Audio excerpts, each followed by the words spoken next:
L'idée, c'est de se dire, voilà, demain, je suis une marque. On va dire, voilà, je suis une très belle marque, je suis Christian Dior. Je veux donner accès à un produit très, très rare au holder d'une certaine collection, mais je veux le vendre, ce produit. Et je pourrais le faire avec Tropy. On est convaincu que le futur des NFT, c'est pas ce qu'on a vu l'année dernière où tout le monde crée sa collection. On sait qu'une collection, c'est du travail, c'est quelque chose à maintenir, et pas toutes les marques ont vocation à maintenir une collection NFT. En tout cas, on est convaincu que toutes ces marques-là ont envie de créer des expériences pour ces communautés Web3 sur lesquelles elles ont pas mal d'intérêt. Oui, aujourd'hui, on a le plaisir de recevoir François Mal de Tropy. Alors, il est cofondateur de cette plateforme qui s'appelle Tropy et qui est une plateforme qu'on dit pour les NFT utilitaires. Alors, c'est quoi les NFT utilitaires ? Comme vous le savez, nous, dans ce podcast, on vous explique à longueur de temps que les NFT, ce ne sont pas que des belles petites images ou de l'art digital. Ça peut être plein de choses. Les NFT, ça peut être une carte de fidélité, ça peut être un bon d'achat, ça peut être beaucoup de choses, les NFT. Et justement, François l'a très bien compris. Avec son associé, ils ont créé cette plateforme qui vous permet, vous détenteurs de NFT ou créateurs de NFT, d'attribuer une utilité. Alors une utilité, on va en parler, c'est ça, c'est par exemple un accès VIP à un événement, ça peut être un accès à un discount sur un objet, sur un produit, sur un service, etc. Ça peut être plein de choses. Et donc c'est pour ça qu'on est heureux de recevoir François pour qu'il nous explique à la fois Tropy, la plateforme, et quelles sont les utilités qu'on peut attribuer à des NFT. Bonjour François, merci d'avoir accepté notre invitation. Bonjour Claudia, bonjour Benjamin, super content d'être avec vous ce matin. Alors écoute, c'est génial parce qu'en fait, dans l'introduction de Benjamin, déjà, il y a plein de trucs que j'ai pas compris. Donc je suis ravie que tu viennes nous l'expliquer. Donc est-ce que tu peux nous expliquer simplement, avec tes mots, Tropy ? Qu'est-ce que c'est ? Ça commence où, ça finit où ? Tropy, c'est une plateforme qui permet, comme l'a dit Benjamin, d'ajouter de l'utilité à des NFT. On peut aller, il y a plusieurs degrés de complexité, mais le constat a été le suivant quand on s'est lancé dans Tropy l'année dernière. On a entendu de partout, les NFT, ce sont juste des JPEG, des têtes de singe. Et la vraie trend qui commençait à se créer l'année dernière, c'était de commencer à créer des utilités pour ces NFT. C'est-à-dire que les NFT ne donnaient pas juste accès à l'art, donc ce fameux JPEG, mais donnaient accès aussi à des expériences exceptionnelles, des expériences super exclusives qui allaient avec le fait d'avoir un certain NFT. Et c'est ce que Tropy permet de faire aujourd'hui. Ok, mais donc, il ressemble à quoi au départ le NFT ? Donc, en fait, qui sont tes clients ? Donc, est-ce que je suis une marque qui décide de créer une collection NFT avec une utilité derrière, ou est-ce que je suis un artiste qui dépose le NFT sur ta plateforme ? On a toutes sortes de clients. Comment ça marche aujourd'hui, Tropy ? Déjà, il faut savoir chez Tropy que tout le monde peut créer une utilité pour n'importe quelle collection. C'est ce qu'on appelle, nous, permissionless utility. C'est-à-dire que demain, moi, François, je veux créer une utilité pour une collection sur laquelle j'ai aucun droit, je peux le faire. Et ça, on le voit déjà. Donc, tout le monde, la première chose, c'est que tout le monde peut créer une utilité pour n'importe quelle collection. Et nos clients, en fait, sont super... Oui, pardon, Claudia. Oui, attends, parce que ce qui veut dire que si je veux créer une utilité pour tous les détenteurs d'un NFT Lacoste, ça veut dire que je peux ? Tu peux, exactement. Mais comment est-ce que j'ai accès à eux ? Permissionless utilities. Voilà. Donc, tu peux. Demain, tu peux, en effet. On est conscient, nous, que l'utility vient de plusieurs personnes. Elle peut venir du créateur de la collection qui donne de l'utilité au holder de la collection. Elle peut venir des holders de la collection qui veulent donner de l'utilité à la communauté. Et ça, on le voit pas mal. C'est-à-dire, moi, par exemple, j'ai un NFT Lacoste, je suis holder et j'ai un talent, parce qu'il y a plein de talents dans ces communautés. Je décide de l'offrir ou peut-être de le monétiser demain auprès de ma communauté, je peux. Et demain, je suis une organisation externe. Je suis NFT business et je veux faire un one-to-one coaching podcast aux détenteurs de Lacoste. Je peux le faire. C'est tout le concept de permissionless utilities qu'on a mis en place avec Tropy. Oui, ça veut dire que nous, comme tu dis, nous NFT Business, par exemple, nous, le podcast, Claudia et moi, on pourrait tout à fait aller sur Tropy et s'adresser aux détenteurs du NFT Lacoste ou aux détenteurs des NFT Adidas, enfin de n'importe quelle marque. Il ne faut pas détenir un NFT de la collection ? Voilà, il ne faut pas en détenir, hein, c'est ça. tu n'es pas obligé. Après, il y a des niveaux de visibilité, c'est-à-dire que demain, quand tu vas voir la fameuse page Lacoste, tu pourras voir en priorité les utilities qui sont faites par le créateur de la collection. Ensuite, tu pourras voir dans une autre section les utilities qui sont faites par les membres de la communauté et derrière les organisations externes. Mais oui, c'est exactement ça, tu peux le faire. Et justement, je pense que c'est ce qui donne un maximum de valeur à toute cette communauté NFT. Donc, je récapitule, je suis une marque, ok, je suis Lacoste, je lance une collection NFT. La collection NFT donne droit à certaines choses. Mais est-ce que si je suis Lacoste, je viens sur Tropy? Non. Oui. C'est exactement ce qui s'est passé. On travaille justement avec Lacoste. Donc, ok, Lacoste, bon exemple. Une collection NFT. Lacoste a créé des super expériences pour ses holders. Donc là, c'est vraiment le créateur qui va créer une utilité pour les holders de la communauté. Et Lacoste a créé l'utilité sur Tropy. Donc, par exemple, avec Lacoste, on a plusieurs utilities. Je sais qu'en ce moment, il y a une utility qui permet de gagner, je crois que c'est un aller-retour pour aller voir un match de tennis à Miami, il me semble. Ils ont fait aussi une utility qui était exceptionnelle il y a 2 semaines où ils ont fait un QR code via Tropy pour pouvoir aller être les premiers à avoir accès au tout dernier polo de la collection lors de NFT Paris et sur le flagship des Champs-Élysées. Donc en fait, voilà, Lacoste utilise Tropy, crée l'utilité sur Tropy, communique l'utilité sur leurs réseaux sociaux. Les gens, les holders, viennent sur Tropy, connectent leur wallet. Nous, on vérifie qu'ils ont bien un Lacoste NFT dans leur wallet. Et ces gens-là, donc les holders, vont sur Tropy, ouvrent leur compte, ils peuvent voir toutes les utilities auxquelles ils ont accès et ils peuvent voir justement qu'ils ont accès à ce utility Lacoste.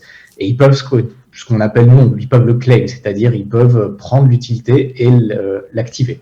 Oui, donc en fait, nous, on peut à la fois à NFT Business proposer, par exemple, une séance de coaching où on peut proposer un entretien individuel à tous les holders d'un NFT d'une marque. Donc, en fait, ça nous permet de nous connecter à la communauté directement d'une grande marque. Donc ça, c'est assez puissant. Et aussi, on se dit, une marque comme Lacoste, Adidas, des grandes marques, est-ce qu'elles ont besoin de Tropy? Parce que quand elles lancent leur collection de NFT, en général, elles font un site web totalement dédié à la collection de NFT, totalement dédié à la marque. Et l'idée de la marque, c'est de dire, revenez régulièrement sur notre site NFT et vous verrez des nouvelles utilités. Mais en fait, j'ai l'impression que Tropy a l'ambition d'être une marketplace fédératrice où toutes les grandes marques, au final, peut-être iraient sur cette marketplace en disant ce sera toujours plus dynamique pour des gens de voir toute une série de marques, en fait, un agrégateur finalement. Mais justement, j'ai une question parce qu'en fait, on connaît l'enjeu et toute la difficulté de générer du trafic et de construire une communauté. Donc, Lacoste, ils créent une collection NFT, mais à côté de ça, ils ont leur e-shop, évidemment. Toute leur stratégie de trafic, réseaux sociaux, e-commerce, e-shop. Est-ce qu'ils ne perdent pas une partie de leur trafic en renvoyant leur communauté chez toi? Parce qu'en fait, quand je ramène la communauté sur mon site, elle peut rebondir sur mon e-commerce. Alors que si je l'envoie chez toi, comment ça se passe en fait l'expérience utilisateur? C'est intéressant ce que tu dis. Donc, nous, on a un autre client qui s'appelle G-Star, qui, eux, ont donné une utilité qui était un promo code, donc moins 30% aux détenteurs d'un NFT G-Star. Et justement, leur objectif, c'était de créer une expérience exceptionnelle pour ces holders de NFT. Et ces gens-là donc, ont pris le promo code et l'ont utilisé sur gstar.com, le site internet. Donc, ça peut marcher en parallèle. Aujourd'hui, la raison pour laquelle les marques nous font confiance, c'est justement l'aspect sécuritaire.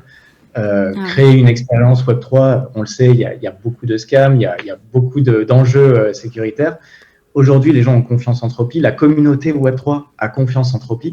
C'est-à-dire que ce n'est pas un problème pour les gens de mettre leur wallet sur Tropy et de découvrir leur NFT utilitaire. Ils ont l'habitude de faire ça.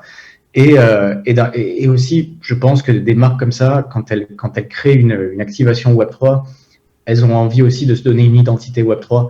Faire tout chez eux, c'est peut-être aussi ne pas donner une vraie identité Web3 à leur projet. Et je pense que c'est aussi une des raisons pour lesquelles de très belles marques comme Lacoste ou G-Star font confiance à des plateformes comme Tropy. C'est parce que je pense qu'ils savent que on a cette identité Web3 et qu'au final, ils bénéficient aussi un petit peu de ça grâce à nous. Ouais, alors rentrons un peu dans les utilités parce que donc nous on a navigué sur la plateforme, donc il y a effectivement des templates, ce qui veut dire que le jour où on a envie de proposer une utilité, ça vous avez été assez malin, vous avez dit bah attendez, laissez-nous faire, on a plein d'idées pour vous. Et j'avoue que ça stimule l'imagination, c'est-à-dire qu'on se dit c'est vrai, après tout quand on a un NFT on pourrait offrir plein de choses aux détenteurs de ce NFT, de ce token, on pourrait leur offrir donc donne-nous quelques exemples parce que bon il y a évidemment un accès VIP à une soirée, ok ça c'est classique, c'est bien, mais il y a aussi des discounts, il y a aussi, donne-nous quelques autres idées. Mais ces utilités-là sont offertes par les marques qui créent la collection. En fait, je pose clairement ma question. Nous sommes NFT Business et nous avons monté une formation en finance décentralisée. Et je me dis, j'ai plusieurs façons de la vendre. Je fais des ads sur Google, je fais des ads sur YouTube, je fais des ads sur Facebook et Instagram. Je drive du trafic vers ma page de vente. Les gens sont invités à un webinaire et une fois dans le webinaire, je leur vends notre formation. Enfin, on leur vend notre formation. Tout à fait process Web 2. Et puis, je tombe sur Tipeee. Je me dis, waouh! J'ai accès à la communauté, alors je n'ai pas ton site sur les yeux, mais Lacoste, G-Star, et je peux leur proposer ma formation à moins 50%. Mais comment je fais? Alors, super simple. Déjà, il n'y a pas que Lacoste G-Star. Tu peux vraiment proposer ta formation à n'importe quelle collection NFT. C'est-à-dire que c'est super simple sur Tropy. Quand tu crées une utilité, tu as un onglet Requirement où tu vas pouvoir choisir la collection NFT que tu veux cibler. Demain, tu pourras aussi cibler les POAP, par exemple. Et donc, tu vas sur cette page template dont Benjamin parlait. Et sur cette page template, tu as plein de possibilités. Donc, c'est des templates que nous, on a fait, qui ont déjà été proposés par la communauté. Il y a différents types de templates. Tu as ce qu'on appelle, nous, les utilités physiques. Donc, c'est ce qui se passe dans la vraie vie. Par exemple, aller chercher un produit dans un magasin en flashant un QR code. Par exemple, aller à une event en flashant un QR code. Par exemple, aussi recevoir un produit, du merch. Il y avait beaucoup d'utilités, il y a toujours beaucoup d'utilités qui permettent d'envoyer la version physique d'une œuvre d'art. Donc, tu as toutes ces utilités physiques. Tu peux aussi faire tout ce qu'on appelle les utilités, digitales. Donc, c'est-à-dire proposer et gater des expériences comme de la vidéo, comme de l'audio, mettre potentiellement une série de vidéos, mettre des cours en ligne. On propose aussi de mettre des one-to-one. On appelle ça des one-to-one. On trouve que c'est une super utilité, c'est très utilisé. C'est par exemple, vous avez une super expertise. Pourquoi ne pas la mettre à profit et proposer un one-to-one avec un Calendly par exemple pour un coaching en podcast ou un coaching en NFT, pourquoi pas. Et on a toute une série aussi de templates qui sont plus Web3 où on permet vraiment aux communautés d'engager la communauté, à savoir, aux créateurs d'engager la communauté, à savoir faire des hololistes, faire des airdrops, faire des raffles, qui est un gros use case. Est-ce que tu peux expliquer le raffle? Ça, c'est connu dans la sphère NFT, mais c'est quoi un raffle? Un raffle, c'est une sorte de loterie, en gros. Moi, par exemple, je vais dire, je vais faire une raffle pour gagner une Rolex pour les détenteurs dans Lacoste. Cette raffle, je vais la faire et je vais dire, je mets un max claim, c'est-à-dire un nombre maximum de participants de 50 personnes. Les gens concernés vont pouvoir se connecter à Tropy, vont pouvoir claim leur utilité. Ils peuvent rentrer leurs informations si le créateur a décidé de demander des informations. Et le fonctionnement, grosso modo, c'est de dire, à la fin de la raffle, quand les 50 personnes ont claim leur utility, Tropy va faire sa loterie et sélectionner un ou deux gagnants en fonction de ce que le créateur a choisi. C'est un tirage au sort. Ouais. C'est un tirage au sort, exactement. Ni plus ni moins, super simple. Et oui, c'est très très utilisé, tu as raison d'avoir. Alors, j'ai une question. En fait, imagine que j'ai un NFT Lacoste. Je l'ai acheté. Oui. Je suis très contente. Et en fait, comment est-ce que je peux être au courant que NFT Business m'offre une promotion de 50% sur leur formation? Tu vois, en fait, en gros, tu as ta marketplace où tu offres des services aux détenteurs de NFT. Mais moi, je suis à Bruxelles. J'ai un NFT Lacoste. Et en fait, je ne connais pas Tropy. Donc, comment je peux avoir accès à ça? En fait, comment est-ce que je sais? Parce qu'en fait, pour avoir cette utilité, je dois aller sur Tropy. Alors, est-ce que c'est Lacoste qui communique? La plupart du temps, les créateurs d'utilité communiquent, que ce soit sur Discord, sur Twitter. Il faut savoir que nous, on a beaucoup entendu que en tant que holder, je pense que vous avez des NFT aussi. Discord, c'est compliqué, il y a beaucoup d'informations. Twitter, ça peut être très très compliqué. En tout cas, c'est très très simple de rater de l'information. Du coup, on s'est dit, nous, chez Tropy, notre objectif, c'est de faire un one-stop shop pour les utilités et se dire qu'en tant que collectionneur de NFT, on peut juste aller sur tropy.com, mettre son wallet et on peut voir tous les utilities qu'on peut utiliser. On a un notification center aussi, donc quand tu vas sur Tropy, quand tu as une nouvelle utility, tu as une petite notification, comme sur Facebook ou LinkedIn, qui te dit hey, vous avez une nouvelle utility que vous pouvez activer. Donc il y a ça. Et on est en train de travailler aujourd'hui sur des partenariats qui permettent de s'intégrer à des wallets, certains wallets, pour avoir un petit encart perks, pour que directement, quand tu ouvres peut-être ton wallet préféré, tu puisses voir tes utilities auxquelles tu as droit. Donc en gros, vraiment, nous, ce qu'on essaie de faire, c'est de démocratiser l'accès à l'utilité de manière simple et pas polluée. Parce que c'est vraiment ce qu'on a entendu beaucoup de la part de plein de collecteurs, c'est compliqué, c'est très très pollué. Oui, et surtout si on veut que ça soit à grande échelle et donc avec une adoption massive, il faut donc que l'expérience utilisateur soit fluide. Et il est clair que sur Discord, la plupart des gens qui ne sont pas dans le Web3 ne vont pas y aller. Typiquement, moi je suis dans le Web3 et j'ai associé Discord à burn-out, tu vois, c'est synonyme pour moi. Donc à un moment donné, c'est vrai, c'est comment on fluidifie l'expérience. Comment on fait sa stratégie de contenu pour que le message soit très très clair. Mais tu as l'air de nous dire ça de façon un peu banalisée, mais ce que tu nous dis là, c'est quand même juste un gros pavé dans la mare. Tu nous expliques que on passe de l'ère des communautés qui soi-disant appartiennent aux marques et sont aux yeux des marques leur propriété. Donc j'ai construit une communauté sur Instagram, c'est ma communauté, on a l'impression que ça leur appartient. Et là, ce que tu nous expliques, c'est que sur le Web3, les marques développent des communautés autour d'un projet, autour de valeurs, mais que ces communautés sont ouvertes et qu'en fait, tout le monde peut y avoir accès.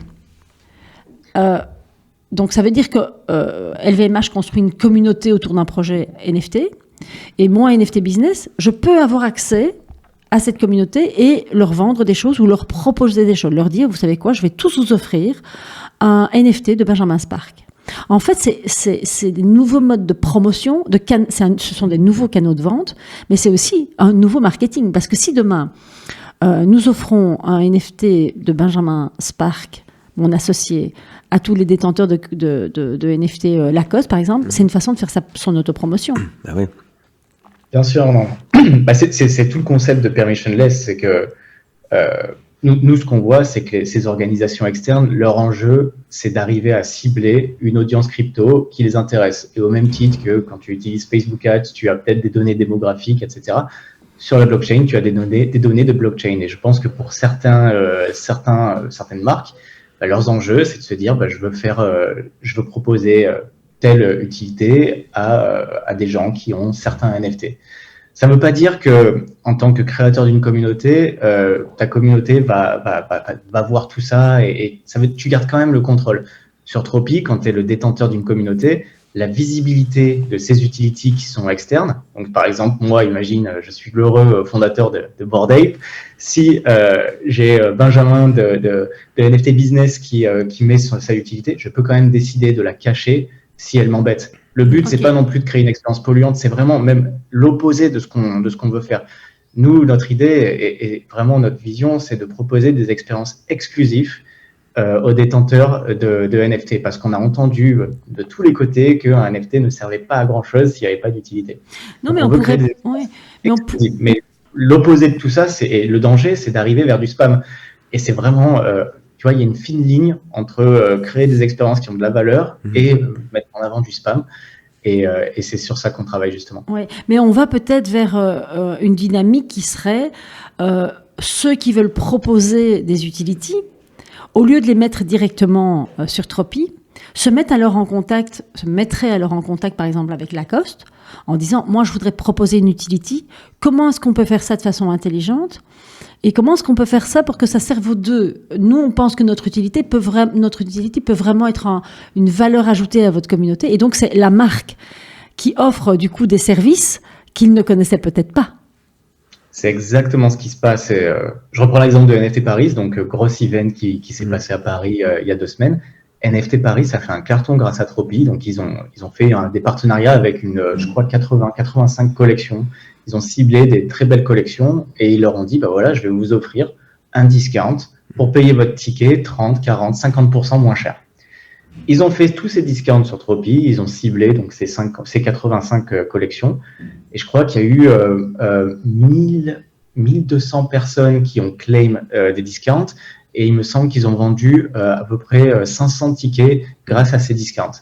Donc tu vois vraiment, c'est ce côté collab, ce côté partenariat qui fonctionne, oui, où je suis à NFT Paris et je vais parler à ces collections et leur dire, bah voilà, j'ai une super offre, est-ce que ça vous intéresse? On peut communiquer ensemble là-dessus. C'est aussi, je pense, que ce que tu as vu l'année dernière avec Tiffany, qui avait mis en place ce NFT pour les CryptoPunks en leur disant, bah voilà, je vais faire votre CryptoPunk en pendentif. C'était un bijou, un petit pendentif bijou en diamant fait par Tiffany et qui représentait un CryptoPunk, ouais.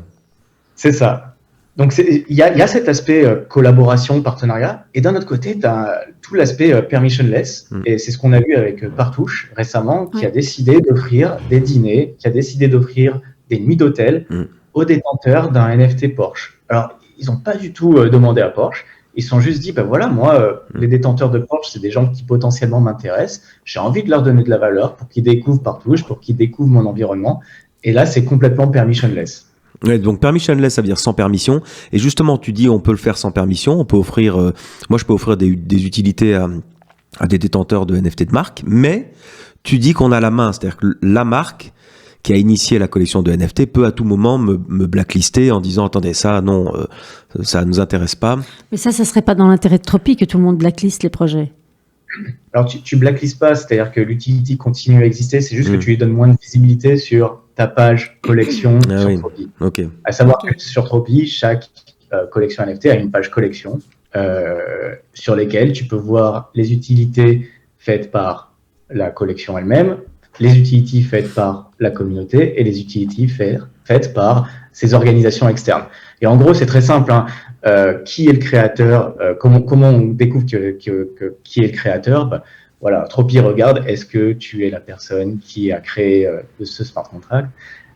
Qui est community member? Tropy regarde si tu as au moins un NFT de cette collection dans le wallet. Et qui est organisation externe? C'est juste que tu as pas du tout de NFT dans ton wallet, ou alors tu n'es pas le créateur. Oui, c'est votre côté modérateur. Évidemment, vous surveillez la plateforme, et puis la magie de la blockchain fait que tout est transparent. Vous savez à tout moment qui a créé quoi, qui revendique quoi, etc. Évidemment, ça c'est évidemment les tokens sont tous enregistrés sur la blockchain et tout est transparent, donc vous voyez ça et vous modérez ça. Évidemment, j'imagine que si je crée une utilité un peu débile, limite vous pourriez m'envoyer un message en disant ça vraiment, ça n'a aucun intérêt, j'imagine. Alors, on a vraiment envie, nous, dans le futur, que la communauté modère ce qui se passe sur Tropy. C'est vraiment là où on aimerait aller, parce qu'on se dit que c'est eux que ça intéresse, donc c'est eux qui devraient modérer. Donc, les créateurs gardent contrôle sur ce qui se passe sur leur page créateur. Nous, on a toujours un petit droit de regard pour éviter justement les spams. C'est plutôt pour préserver les gens de spam ou de scam, plutôt que de modérer. L'idée, c'est plus de préserver nos utilisateurs et d'être sûr que quand ils se connectent sur Tropy, quand ils cliquent sur la petite cloche des notifications, ils aient une bonne surprise plutôt qu'un raz-de-marée d'utilités qui ont ni queue ni tête. Mais est-ce que ça... Je me dis, en fait, là, je regarde les utilities sur ton site. Je me dis, merde, en fait, mais moi, ça, c'est offert au truc de Lacoste. J'ai vraiment envie de ça, mais j'ai pas de NFT Lacoste. En fait, ça pousse aussi les gens à acheter des NFT et peut-être même les NFT pas trop chers parce que tu dis finalement, moi j'ai juste envie d'avoir des avantages. Donc, et ça, en fait, ça impacte aussi la valeur du NFT en lui-même, puisque si je détiens un NFT et que je peux avoir plein d'avantages, j'imagine par exemple le groupe Carrefour ou Casino qui vient chez vous et qui dit bon ben voilà, à tous les détenteurs, moi j'offre je sais pas moi 3 bouteilles de champagne en décembre, sur le mois de décembre, vous avez un détenteur. Bon, moi je suis frustrée quoi, j'ai aussi envie d'avoir mes 3 bouteilles de champagne. Donc il te faut le NFT. Donc il me faut le NFT, mais en fait j'ai pas trop, moi la coche je m'en fous, donc j'achète le NFT moins cher en fait. Et d'ailleurs, François, tu parles de prix. François peut nous confirmer que la moyenne des prix des NFT, c'est pas du tout des millions de dollars, comme on lit dans la presse. Il y a des NFT à 5 euros, 10 euros. Bon. C'est exactement ça. Mais en tout cas, la tendance qu'on voit, c'est que les NFT qui ont des utilités ont tendance à avoir un prix plus élevé parce qu'elles ont une valeur tangible qui est là-dessus. Et comme tu le disais justement, Claudia, c'est vachement intéressant. On a pas mal de gens qui viennent sur Tropy et qui voient une utilité qui est fabuleuse et justement qui regardent et se disent ah ouais, donc le NFT est pas si cher, donc peut-être que pour avoir mes 50% sur NFT Paris, gagner de l'argent sur mon ticket NFT Paris, j'ai juste peut-être à acheter un NFT qui coûte 50 euros.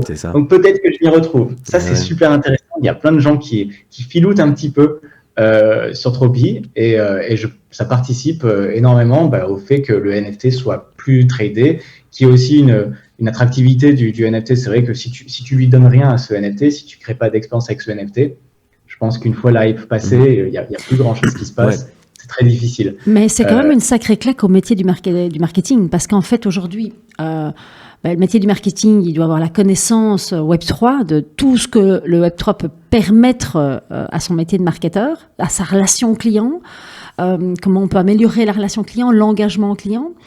Mais maintenant, là, toi, avec Tropy, tu viens avec une couche en plus où tu dis, OK, vous faites une collection NFT, vous fédérez votre communauté autour du projet, autour de la valeur, OK, mais en fait, vous pouvez amener autour de ce projet plein d'avantages que vous auriez eu avant, dans les années 80, avec une carte de fidélité.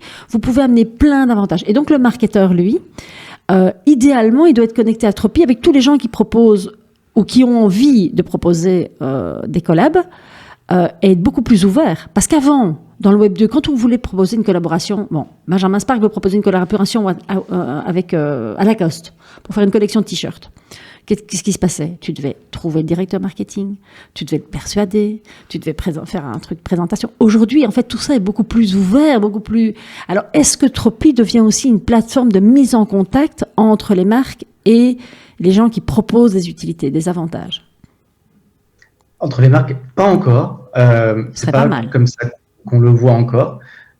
Tropy, en tout cas, est une plateforme où des marques qui souhaitent vraiment mettre leurs pieds dans le Web3, créer une expérience fabuleuse, peuvent choisir quelles collections vont avoir la chance d'avoir accès à cette expérience. Et pendant ce temps, c'est ce qu'on voit. Il faut aussi remettre un petit peu dans le contexte quelque chose qui est intéressant, c'est qu'aujourd'hui, on voit l'utilité comme quelque chose qui est donné gracieusement et gratuitement à des communautés. Nous, chez Tropy, demain, chaque utilité sera un NFT, et c'est-à-dire que ce NFT pourra être minté gratuitement, ou alors il pourra être vendu. Exactement ce qui s'est passé avec nos amis de chez Tiffany et CryptoPunk. L'idée, c'est de se dire, voilà, demain, je suis une marque, on va dire, voilà, je suis une très belle marque, je suis Christian Dior, je veux donner accès à un produit très très rare au holder d'une certaine collection, mais je veux le vendre, ce produit, et je pourrais le faire avec Tropy. On est convaincu que le futur des NFT, c'est pas ce qu'on a vu l'année dernière où tout le monde crée sa collection. On sait qu'une collection, c'est du travail, c'est quelque chose à maintenir, et pas toutes les marques ont vocation à maintenir une collection NFT. En tout cas, on est convaincu que toutes ces marques-là ont envie de créer des expériences pour ces communautés Web3 sur lesquelles elles ont pas mal d'intérêt. Ah oui, tu veux dire qu'il est inutile de faire une collection, en fait, pour une marque qui va débarquer, mettons, cette année ou l'année prochaine. Au lieu de faire toute une collection, peut-être directement sur Tropy, créer une utilité ou un NFT utilitaire directement chez vous, en fait. C'est ça que tu dis? C'est ça, ouais. On voit de moins en moins les marques créer des collections. Il y en a qui font, voilà, on a vu Porsche récemment. De plus en plus, la tendance que moi j'observe en tout cas, c'est plus des marques qui vont essayer de toucher une audience Web3, donc via un NFT utilitaire, pour proposer de l'expérientiel et de l'exclusivité sur ces communautés. Et quand je parle de marque, ça peut être une marque Web2 de luxe, ça peut être le e-commerce du coin, ça peut être un restaurant, ça peut être une autre communauté Web3, il y a pas de limite. C'est un nouveau canal de communication, en fait, parce que imagine une marque, typiquement, nous, On a accompagné Célio, par exemple, dans leur réflexion, est-ce que je vais dans le métaverse ou pas? J'ai 800 magasins dans toute la France, Belgique. On est très peu sur le e-commerce, mais d'un autre côté, post-Covid, c'est compliqué. Donc, est-ce qu'on va sur le métaverse? Est-ce qu'on a la capacité de développer une communauté Web3? Plutôt que d'enclencher l'artillerie lourde pour lancer un projet, ils peuvent tout à fait tester leur entrée dans le Web3 sur Tropy. C'est-à-dire, je me connecte à toutes les communautés en offrant des privilèges, par exemple, une collection spéciale, un prix spécial. Et c'est une façon de mettre un pied dans le Web3 sans devoir lancer leur propre collection, finalement. C'est exactement ça. Nous je pense que vous le savez aussi, lancer une collection, c'est lourd, ça demande du travail, et surtout, on et peut du plus budget. C'est un vrai projet, quoi. C'est une entreprise. C'est-à-dire que c'est une entreprise qu'il faut faire vivre sur des années et des années. Ça demande d'avoir une cellule. Les marques qui le font bien ont souvent une cellule Web3 qui s'en occupe. Donc oui, comme tu dis, Claudia, c'est compliqué. C'est l'artillerie lourde. Les marques, comme Nike. Les marques comme Nike, quand on voit Nike qui rachète carrément un studio Web3 qui s'appelle Artefact, ils ont compris qu'il fallait du lourd, quoi. Oui, et puis il y a toute l'artillerie lourde pour lancer le projet, et puis on voit des marques qui mettent le budget, et puis il n'y a pas de communauté. Parce qu'il y a le projet, et puis il y a comment je construis la communauté. Et ça se construit pas en 2 jours sur le coin d'une table. Et donc, tu as beau avoir le plus beau projet du monde, si tu n'as pas de communauté, ton projet tombe à l'eau. Donc, oui, je trouve que c'est une bonne alternative parce qu'en fait, il y a plein de marques aujourd'hui. Nous, on le voit, on fait de l'acculturation en entreprise beaucoup. Et on le voit, il y a plein de marques qui aimeraient y aller, mais qui ne sont pas prêtes à passer le pas. Et donc, peut-être que le premier pas, c'est ça. C'est étudier les codes, regarder comment ça fonctionne, faites des collabs avec des gens qui sont complètement immergés dans le Web3 ou avec des marques Web3 natives. Oui, c'est très intéressant parce que c'est un nouveau canal de communication, un nouveau canal de positionnement, donc de marketing, et un nouveau canal de vente. Donc, bravo pour ce projet. Mais moi, j'ai une question. C'est quoi le business model de Tropy, en fait? Aujourd'hui, le business model de Tropy, il est inexistant, mais il est en phase d'être créé. C'est-à-dire qu'aujourd'hui, si tu vas sur Tropy, Tropy va lire ce que tu as dans ton wallet et te mettre en face les utilités qui sont gratuites. Demain, ces utilités-là seront des NFT. Et c'est-à-dire que le constat est le suivant. Moi, François, je connecte mon wallet et j'ai droit à un concert, à un accès privilégié à un concert de Justin Bieber à Los Angeles. Si je n'aime pas Justin Bieber, si je ne vis pas à Los Angeles, qu'est-ce que je fais de cette utilité demain? Tu le vends, évidemment. Exactement. Pour le vendre, il faut que ce soit un NFT, cette utilité. Donc, aujourd'hui, on est en train de créer toute cette tech qui va arriver très, très vite. Comme quoi, chaque utilité sera un NFT qu'on pourra mettre en vente, trader, pourquoi pas acheter aussi sur le marché secondaire. Par exemple, toi, Benjamin, imagine, tu n'as pas mon NFT, donc tu n'as pas accès au super concert de Justin Bieber, mais tu es fan. Et ben, potentiellement, tu pourras acheter l'utilité. Tu n'auras pas à acheter le NFT qui te permet d'accéder à l'utilité, mais tu pourras acheter l'utilité elle-même. Ouais, intéressant. Et donc, il va falloir que vous fassiez une plateforme de mint, comme on dit, c'est-à-dire une plateforme qui permet de créer son NFT directement chez vous. Parce qu'aujourd'hui, on crée des NFT sur OpenSea, sur une plateforme, etc., NFT. Et après, on l'amène, en fait, son NFT, on l'amène chez vous. Mais maintenant, prochainement, votre idée, c'est ça. C'est que on va pouvoir créer directement chez vous le NFT. Et j'ai une autre question. Ouais. T'as un peu de data qui vient sur Tropy. T'as un peu de data? Sur quoi, par exemple? Sur Tropy. Qui vient sur Tropy? Le type de visiteur. Le type de visiteur, vu que c'est du Web3, c'est très compliqué d'avoir de la data. Nous, on a des chiffres. Voilà, on sait qu'on a des milliers de wallets qui se connectent par mois. On a on a un certain nombre de claims aussi par mois. Donc, on monitore ce type de data. Et demain, donc, on va monitorer les échanges de NFT, on va monitorer les ventes de NFT. Et ça va être fabuleux, ça va être super intéressant. Donc, en fait, vous allez monter un écosystème. Prochainement, ce sera un écosystème complet. Ce sera une activité, ça peut devenir une activité très forte parce 360. que 360 parce qu'à la fois on peut créer des NFT utilitaires, on peut proposer des activités qui ne sont pas des NFT, on peut interagir avec d'autres communautés. Ça peut être vraiment assez important. Ouais. Oui, et les revendre. Et les revendre. Les échanger. Et ça sera, il n'y aura pas de friction, quoi. Aujourd'hui, ça va pas changer grand-chose, le fait que tu as un NFT. Tu ne le ressentiras pas, si tu veux, dans le produit, dans ta façon de créer. La seule chose qui changera, c'est que quand tu auras créé ton utilité, à la place d'être off-chain, elle sera on-chain. Donc, il n'y aura pas de friction, si tu veux. Ça va être très, très simple. Et oui, on est vraiment en train de créer cet écosystème autour de la valeur qu'on donne à toutes ces communautés NFT. La valeur vraiment tout ce qu'on essaie de faire, nous, c'est de donner de la valeur et permettre aussi de créer un business model qui a du sens pour tout le monde, pour toutes les parties. C'est-à-dire que une marque qui décide de donner de la valeur, elle peut monétiser cette valeur. Un holder qui a la chance de pouvoir avoir accès à cette utilité, il peut aussi la monétiser derrière. Quelque chose qui est vraiment juste pour toutes les parties impliquées. Oui. Et tu parlais au début de la notion de sécurité. Les marques, pourquoi est-ce qu'elles auraient plus de sécurité chez vous? Parce qu'on sait aujourd'hui que il y a beaucoup de marques qui travaillent à cleaner à regarder s'il y a de l'argent sale dans les wallets. Est-ce que c'est quelque chose qu'elles vous imposent, les marques, ou est-ce que c'est quelque chose que vous êtes imposé?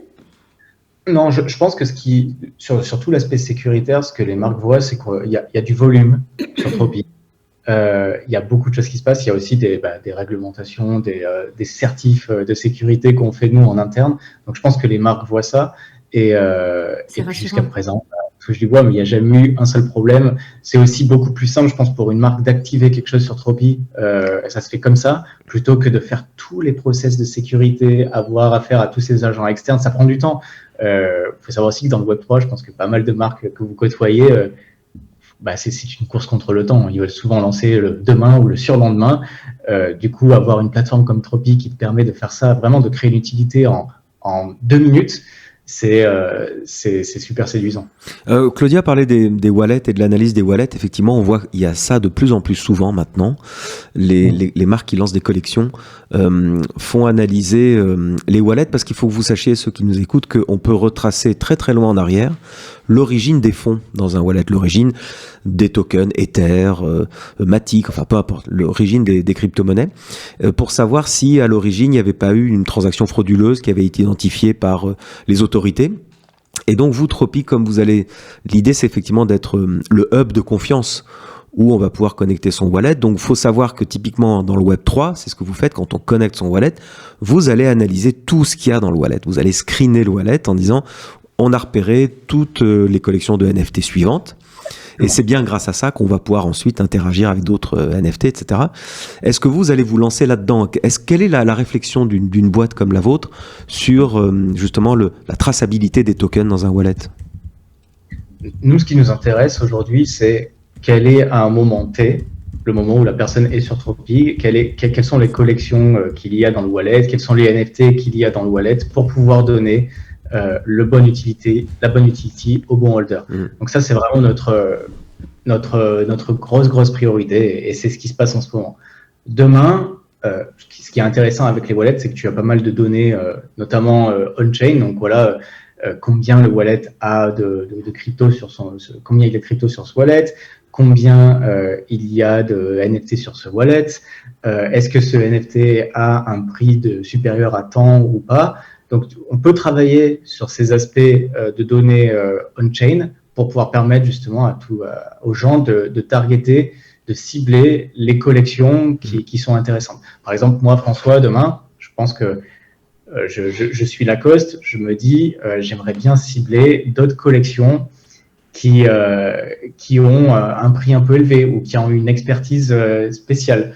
Et je pense qu'on va arriver là-dedans où les créateurs sur Tropy ne voudront peut-être pas juste sélectionner une collection et dire voilà, je crée une utilité pour Lacoste, mais voudront peut-être dire voilà, je veux cibler toutes les collections qui ont un floor price supérieur à 10. Je veux cibler toutes les collections qui ont un sales volume supérieur à 2000. Je veux cibler toutes les collections qui existent depuis 2016. Potentiellement, on pourra travailler là-dessus et on permettra justement à tous ces agents, toutes ces organisations externes de cibler encore plus les bonnes collections en fonction de ce qu'ils peuvent et donc les bonnes personnes. Mais j'ai une question. Si, dans le sens de ce que tu dis, nous sommes NFT Business, nous avons une formation en finance décentralisée qui coûte assez cher, ok ? Donc je sais que elle ne va pas être achetée par des gens qui n'ont pas de pouvoir d'achat. Est-ce que je peux cibler dans la collection, je raconte n'importe quoi, Bored Ape, les gens qui ont les plus rares et donc les plus chers? Ou est-ce que je suis obligé d'offrir à tous ceux qui ont un Bored Ape? Non. Par exemple, si tu choisis, donc si tu cibles une collection, Oui. il y a plein de possibilités pour affiner ton ciblage. Donc, tu peux soit cibler par properties. On sait tous que dans une collection, les NFT sont tous différents et ils ont des métadatas, donc des propriétés différentes. Donc, tu peux dire, je veux le Bored Ape qui a le background légendaire. Tu peux faire ça. Deuxième chose, tu peux dire, ben voilà, je veux cibler la personne qui a 5 Bored Ape. Peut-être que lui, il a plus de pouvoir d'achat. C'est révolutionnaire ce que tu dis. Hein. C'est révolutionnaire parce qu'en fait, tu vas devenir le nouveau business manager. Tu vois ce que c'est le business manager? C'est l'outil qui te permet de paramétrer des campagnes sur Facebook et Instagram avec toute une série de critères. Mais en fait, Tropy is business manager. On le voit pas en mode publicitaire on le voit pas du tout en mode publicitaire pour le coup. On le voit plus comme étant un bon moyen de mettre en avant une super expérience sur les bonnes communautés, donc de lier les deux correctement. Mais il y a des grosses possibilités, il y a des possibilités très très puissantes. Comme je te disais, si tu veux cibler le Bored Ape légendaire, tu peux. Si tu veux cibler un wallet qui a 5 Bored Ape, tu peux. Tu peux même layer ces possibilités et dire voilà, je veux cibler quelqu'un qui a au moins 5 Bored Ape et qui les a depuis 6 mois. Ou alors, tu peux dire, je veux cibler les original minters, donc ceux qui ont minté un Bored Ape. Tu peux faire ça. Il y a quand même pas mal de possibilités qui te permettent d'avoir une certaine granularité tu fais penser sur les CryptoPunks, il y en a qui ont une cigarette, d'autres un bandana. Donc, si tu vends des bandanas, tu peux dire, ceux qui ont le CryptoPunk avec un bandana, on vous offre un bandana NFT business. Quoi. Les agences de com ont un peu de boulot. Hein. Si j'étais Ray-Ban, je ferais utility Ray-Ban pour tous les CryptoPunks qui ont des lunettes. Exact, génial. Génial. Appelez-nous Ray-Ban. Ouais. Non, mais c'est aussi la transformation de toutes les agences de com et qui vont devoir réfléchir à beaucoup plus loin que ce qu'elles font aujourd'hui. C'est fantastique, vraiment. Est-ce qu'il y a de l'accompagnement? Demain, je veux créer une utilité. Est-ce qu'il y a quelqu'un chez vous avec qui je peux me connecter pour m'aider à réfléchir au meilleur calibrage, à la meilleure proposition? Du conseil. Du conseil, on le fait aujourd'hui un petit peu, mais c'est pas la vocation de la boîte. Aujourd'hui, on accompagne des agences, on est partenaire avec des agences qui font le travail bien mieux que nous, qui souvent travaillent vraiment main dans la main avec les marques et leur proposent une stratégie. Donc, les agences font très très bien leur métier, mais s'il faut un accompagnement, le petit accompagnement qui va bien en plus, oui, on fait l'extra mile, c'est normal. On a toujours très envie d'accompagner les belles marques à faire des belles choses sur Tropy, donc on se rend disponible, il n'y a pas de souci. Mais c'est pas la vocation de Tropy de devenir une sorte d'agence. Loin de là, vraiment, la vocation de Tropy, c'est de devenir une marketplace utilitaire qui met en relation les holders et les créateurs. Oui, et puis de toute façon, on voit bien dès qu'on crée une utilité, chez vous, il y a des templates extrêmement fournis, donc vous donnez plein d'idées déjà, rien que quand on se connecte. Donc, en tout cas, ça donne super envie. Hein. Ça donne, ça acheter plein de NFT. Ça donne envie. Ça donne envie, d'avoir des NFT, ça donne envie d'avoir des utilités. En fait, d'utiliser les NFT. En fait, c'est ça, parce qu'un NFT, ce n'est pas censé dormir dans un wallet pendant des années, sauf si vraiment c'est de la création artistique, mais ça doit vivre aussi. Et ça doit vous connecter aux autres, en fait. Ça doit servir à ça. Ouais. C'était passionnant. Ouais. Et alors, c'est très chouette parce que ce midi, je déjeune avec un gros directeur d'agence. Je vais d'ailleurs lui envoyer mon podcast. Stéphane, c'est pour toi ce podcast. Et je pense qu'en fait, ça fait vraiment réfléchir à l'avenir de la relation client, l'avenir de la communication, l'avenir du marketing, l'avenir du business, en fait, de la vente et de la notoriété. Enfin, ça remet plein de choses en question. Donc, écoute, c'était super, vraiment. Je rajouterais que c'est nous qui sommes venus vers vous. C'est même pas vous qui nous avez sollicité. On est venus vers vous parce qu'on est vraiment accroché à ce projet. Oui, ce n'est pas un podcast sponsorisé. Ouais, voilà. Mais ça me fait vraiment plaisir. Ouais, c'était un plaisir de pouvoir vous expliquer un petit peu ce qu'on fait. Et puis, je pense qu'on a dû couvrir 20% de ce que Tropy peut faire. Donc, avec plaisir peut-être pour un deuxième épisode. Ah oui, volontiers un deuxième épisode dans 6 mois pour discuter des avancées. Peut-être même faire un podcast croisé avec une marque. Ah oui. Oui, ce serait intéressant pour avoir le point de vue de la marque et le point de vue de celui qui a créé l'utilité et toi au milieu qui fait le ping-pong. Ce serait pas mal, tiens. Ouais, à construire. En tout cas, nous, on est encore très Web 2, donc on est encore à l'ère de la newsletter. Vous pouvez toujours mettre votre adresse mail pour la recevoir. Il suffit d'aller sur notre site web nftbusiness.tech. Voilà, et on a aussi une collection NFT que vous pouvez retrouver sur notre site, qu'on a créé sur Uncut, et qui vous donne accès à, évidemment, des utilities et la communauté NFT Business qui est vachement sympa. Si vous avez aimé ces épisodes, eh bien, vous copiez-collez le lien, vous le partagez dans le groupe WhatsApp avec un maximum de gens parce qu'on a vraiment besoin de vous pour booster et bousculer les algorithmes. Et on vous remercie pour votre fidélité, on vous remercie pour tous les messages de soutien que vous nous envoyez et on vous souhaite une bonne écoute et une bonne journée. À bientôt. Bonne journée, au revoir.